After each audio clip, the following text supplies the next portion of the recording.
I went to a wedding where nobody knows who was getting married. I got invited to a wedding where nobody knows who is getting married. I went to this wedding because I was curious as to who was actually getting married. I mean, I have never been to a wedding where I didn't know who was getting married. I wore a basic suit and there were lots of people at the wedding, and there was a curtain covering the wedding stage. This was the first time I had ever been excited by a wedding, and I really wanted to know who was getting married. Then the lights started flashing on the wedding stage. Then as the curtain started to pull open, on the stage were two people who were the groom and bride. Then a woman shouted out loud, "How is that possible? It's that my doppelganger?" As the bride looked exactly like the woman who was a guest at the wedding. Then a man shouted out loud, "How is this possible?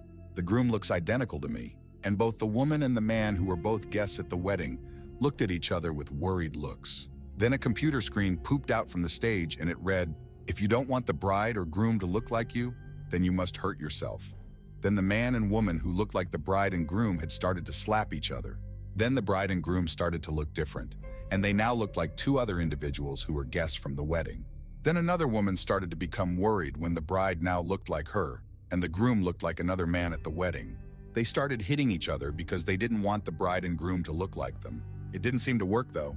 Then they started stabbing each other with the forks, and this started to change the image of both the groom and bride. They now looked like two other people who were guests at the wedding. The two people who now looked like the bride and groom, they started to viciously attack each other, as that was the only way to change how the bride and groom actually looked. The bride and groom kept changing their appearances to look like other guests at their wedding. Then as the wedding was full of injured and bloody guests, the bride and groom now looked like the two last people on the guest list, and they didn't mind that they looked exactly like them. The bride and groom, though, didn't want to look like the last two guests at the wedding. So the bride and groom started to hit each other, and the last two guests at the wedding now looked completely different.